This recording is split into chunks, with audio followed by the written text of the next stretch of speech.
हमारी मुख्य मांग नियमितीकरण की है, स्थायीकरण की है। ऐसे में जो कम्युनिटी हेल्थ ऑफिसर्स हैं उनको स्थायी किया जाए। आपने स्थायीकरण की गारंटी दी थी, न कि नियमितीकरण की। चलो नियमितीकरण की भी हमें आपने आश्वासन दिया था, आपने कॉन्ट्रेक्चुअल सर्विस रूल्स के अंडर में ले भी लिया, लेकिन उसमें डिमोशन कर दिया। आप 18,900 प्लस 6100 पारिश्रमिक के हिसाब से उनको ले रहे हैं, जबकि 25,000 सैलरी तो पहले से है। तो ऐसे में जो है इनका जो अपग्रेड करना चाहिए था सैलरी को, जबकि कम कर दिया गया। जबकि सारे कैडर्स अदर हैं उनको प्रमोट किया आपने। नर्सिंग ऑफिसर्स के लिए भी हम मांग कर रहे थे 18,900 की, उनको आपने 18,900 दिया है, लेकिन आप इनको तो कम से कम जो है 25,000 से 28,000 पे पहुंचा सकते थे। प्लस इंसेंटिव था, उसको मर्ज कर सकते थे। 15,000 इंसेंटिव आप पूरा दे रहे हो, लेकिन उसमें भ्रष्टाचार हो रहा है, कमीशन खोरी हो रही है। पूरा यहाँ से जा भी रहा है पूरा जो पैसा है 15,000 इंसेंटिव, लेकिन जो है युवाओं तक यानी CHO तक वो पैसा नहीं पहुंच पाता है, उसमें कमीशन खोरी हो जाती है। तो ऐसे में आप 15,000 इंसेंटिव को 25,000 में मर्ज करते हुए तुरंत प्रभाव से आदेश जारी करें, जैसे बिहार ने कर रखा है। आप भारत सरकार के पास पत्र भेजें,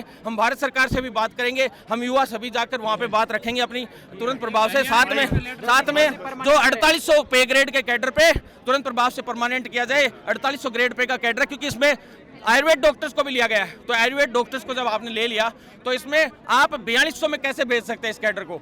जो आयुर्वेद डॉक्टर्स है उनको तो उनके हिसाब से तो इनको 5254 तक भेजना चाहिए था। तो 4800 ग्रेड पे तो कम से कम इनको रखा जाए और तुरंत प्रभाव से कैडर का निर्माण हो। जो PHC CHC पे इधर उधर जो लगा रखे इन्होंने जो CHO उनको जो है पैसा नहीं मिल रहा है, तनख्वाह नहीं मिल रही है, वेतन नहीं मिल रहा है, वो मिले। तो उन प्रकार से होम टाउन जो होम डिस्ट्रिक्ट फिजिकली हैंडीकैप्ड से विडो से लेके तो पीड़ित हैं तो ट्रांसफर वापस से खोले जाएं और जो दवा लिखने का अधिकार भी दिया जाए। ऐसे में लगातार जो है हमारा संघर्ष जारी रहेगा इन सभी मांगों को लेकर। जो है वो ये है कि जो कॉन्ट्रैक्ट हियरिंग रूल है उसके अंदर हमारा संशोधन किया गया है, जिसके अंदर हमारे 1 साल का जो एक्सपीरियंस है वो इंक्लूड नहीं किया गया। दूसरी हमारी मांग है जिस अदर स्टेट गवर्नमेंट है जिसके अंदर 25,000 प्लस 15,000 का अनुकूल सैलरी दी जाती है, जैसे कि बिहार गवर्नमेंट के अंदर 32,000 प्लस 8,000 दी जा रही है।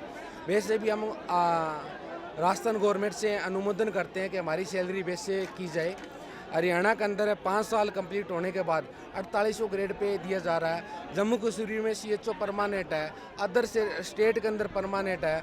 हम धरातल से जुड़ के 100% अपनी जो सेवाएं हैं वो दे रहे हैं, फिर हमारे साथ ये विश्वासघात किया जा रहा है, ये सही नहीं है। हम गवर्नमेंट से ये अनुरोध करते हैं कि हमारी जो जायज़ मांगे हैं उनको कंप्लीट की जाए।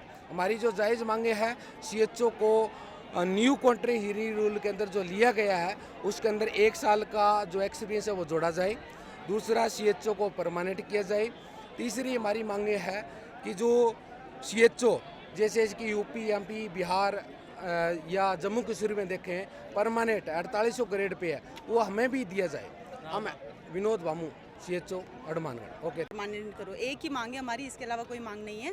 और अगर ऐसा नहीं हो सकता है तो कम से कम हम लोगों के साथ ये तो किया जाए कि बॉन्ड हटा दिया जाए एटलीस्ट, ताकि फिर हम लोग सही टाइम पर हमारा सही डिसीजन ले सकें। नहीं तो हमारी एज भी जा रही है, मेरे सारे जितने भी फ्रेंड्स हैं वो सभी एक जो एज क्राइटेरिया होता है ताकि हम लोग बाकी और एग्ज़ाम्स के लिए फ़ाइट करने के लिए जो जितने भी लोग एलिजिबल हैं वो लोग भी बॉन्ड के चक्कर में सभी अपना जो क्राइटेरिया उससे बाहर हो रहे हैं, तो वो पेपर नहीं दे पाएंगे, कहीं सेलेक्ट नहीं हो पाएंगे और इस जॉब में रह करके हम लोग यहाँ पर भी परमानेंट नहीं हो पाएंगे, क्योंकि 5 साल का जो हमें अपॉइंटमेंट लेटर दिया गया है उसमें ये बोला गया है कि 5 साल बाद आपको टर्मिनेट कर दिया जाएगा।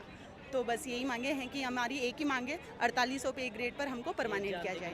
Thank you. क्योंकि हम लोग एग्ज़ाम दे करके लगे है ना, हमने एग्ज़ाम फाइट किया है, हम लोग किसी भी तरह से हाँ ट्रेनिंग फंड भी दिए नहीं, कोई इंसेंटिव मिला नहीं, कोई ट्रेनिंग।